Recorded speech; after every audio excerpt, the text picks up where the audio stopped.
So hello everyone, this is Varsha and welcome back to Mastermind. तो सबसे पहले तो तुम मुझे नीचे कमेंट सेक्शन में ये बताओ कि तुम्हारा इंग्लिश लैंग्वेज का आज जो बोर्ड एग्जाम्स था कैसा गया। क्या तुमने सब कुछ अच्छी तरीके से किया एंड इसके साथ साथ यहाँ पर तुमने कौन सा कॉम्पोजिशन चूज़ किया था out of all those 5 topics, तुमने कौन सा वाला अटेम्प्ट किया, ये मुझे जरूर से जरूर नीचे कमेंट सेक्शन में बताना। अब देखो यहाँ पर तुम्हारा next exam, next semester 2 board exams literature का है और यहाँ पर इंग्लिश 2 के लिए तुम्हें बिल्कुल भी टाइम नहीं दिया गया है। देयर इज़ नो गैप, तुम्हारे पास बिल्कुल भी टाइम नहीं है। So you can not waste time.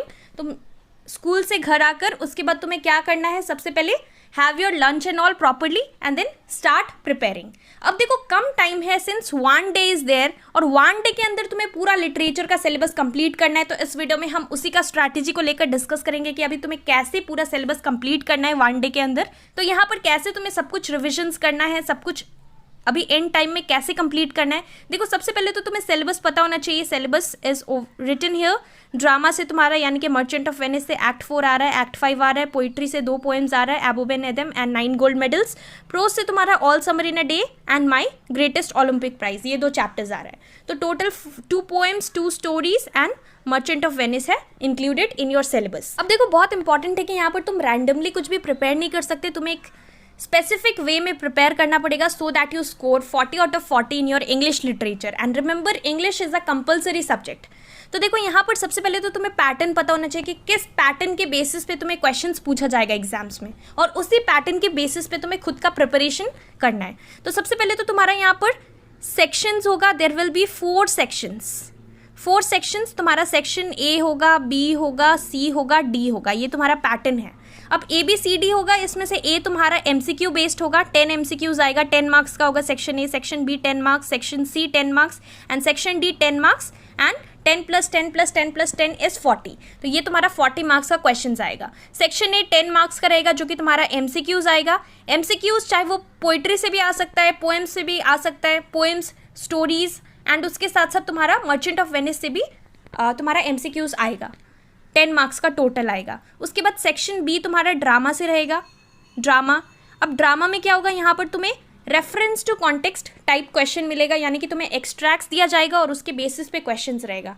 यहाँ पर ड्रामा से तुम्हें 2 क्वेश्चंस मिलेगा, 2 सेट्स होगा जिसमें से कि तुम्हें एक अटेम्प्ट करना है। यानी कि सपोज कोई भी क्वेश्चन है ये वाला और दूसरा तुम्हारा क्वेश्चन 2 है, क्वेश्चन 3 है।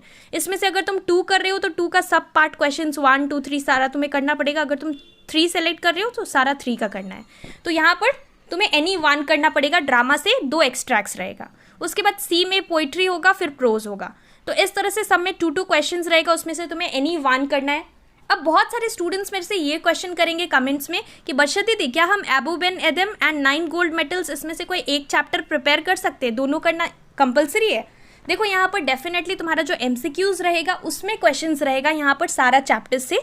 बट अगर तुम बात करो जो तुम्हारा मतलब reference to context based questions होगा, उसमें तुम्हें चॉइस मिलेगा। एक क्वेश्चन यहाँ से होगा, एक क्वेश्चन यहाँ से होगा। तो यहाँ पर 2 क्वेश्चंस रहेगा लेकिन तुम्हें एक क्वेश्चन करना है, दोनों में से इट्स योर चॉइस। तो यहाँ पर मेरा क्या स्ट्रैटेजी है, मेरा स्ट्रैटेजी ये है कि तुम्हें क्या करना है, 9 गोल्ड मेडल्स अगर तुम सोच रहे हो कि मुझे ये प्रिपेयर करना है तो इसको पहले बुक से रीडिंग दोनों को करना है। ये चैप्टर भी रीडिंग करो, ये चैप्टर भी रीडिंग करो, तो दोनों को रीड करना है। वाई? बिकॉज यहाँ पर एमसीक्यूज के लिए इंपॉर्टेंट है कि तुम्हें दोनों चैप्टर का रीडिंग करना है। बुक से एक बार थॉरली पूरा स्टोरी रीड कर लो अच्छी तरीके से और वहाँ पर जो जो माइन्यूट डिटेल्स है, कैरेक्टर्स का नाम है, सारा चीज़ एकदम अच्छे से दिमाग में रखो। और फिर उसके बाद तुम्हें क्या करना है, कुछ क्वेश्चंस प्रैक्टिस करना है। उसके लिए तुम्हें क्या करना है, अपना जो कि तुम्हारा ट्रेजर ट्रोव का वर्कबुक है वहाँ से तुम्हें क्वेश्चंस प्रैक्टिस करना है और you can solve few specimen papers और सैम्पल पेपर्स। तो वहाँ पर तुम्हें क्वेश्चंस प्रैक्टिस करना है। अगर तुमने ये सोचा है कि तुम सेक्शन बी में यहाँ से करने वाले हो तो यहाँ से तुम्हें कुछ भी नहीं छोड़ना है। यहाँ से तुम्हें रीडिंग करने के बाद रीडिंग तो दोनों को करना है, दिस ऑल्सो। उसके बाद क्वेश्चंस तुम्हें एक ही पर्टिकुलर चैप्टर का क्वेश्चंस अच्छे से सारा क्वेश्चंस देख लो। क्वेश्चंस इन द सेंस तुम वर्कबुक सॉल्व कर सकते हो, वर्कबुक का आंसर्स तुम्हें मिल जाएगा, गूगल में तुम सर्च कर सकते हो, कुछ वेबसाइट्स में तुम्हें सॉल्यूशंस मिल जाएगा। इसके साथ साथ डोंट वरी, मैं भी कुछ इंपॉर्टेंट क्वेश्चंस पोस्ट कर दूंगी यूट्यूब में, मैं तुम्हें दे दूंगी सो that you practice it properly. तो यहाँ पर तुम्हें 2 चैप्टर्स में से एक चैप्टर तुम्हें अच्छे से करना है for solving reference to context based question. Same strategy तुम्हें प्रोज के लिए भी अप्लाई करना है। दोनों चैप्टर का रीडिंग करो बुक से और उसके बाद तुम्हें एक चैप्टर को बहुत अच्छे से करना है कि वहाँ से कोई भी क्वेश्चन आ जाए। तो यहाँ पर एक चैप्टर बहुत अच्छे से करना सो दैट तुम यहाँ से कोई भी क्वेश्चन सॉल्व कर सको, reference to based, reference to context type question, यानी कि एक्सट्रैक्ट वाला क्वेश्चन। उसके बाद जो नेक्स्ट चीज़ है ड्रामा के लिए क्या है, ड्रामा के लिए मेरा कुछ इंपॉर्टेंट सजेशंस है कि कौन सा वाला एक्सट्रैक्ट तुम्हें दिया जा सकता है। सो शॉर्ट वीडियो रहेगा जिसमें कि हम ये डिस्कस करेंगे कि ओनली कौन कौन सा इंपॉर्टेंट स्पीचेस है या फिर कौन कौन सा इंपॉर्टेंट एक्सट्रैक्ट्स है जो कि तुम्हें गो थ्रू करना है।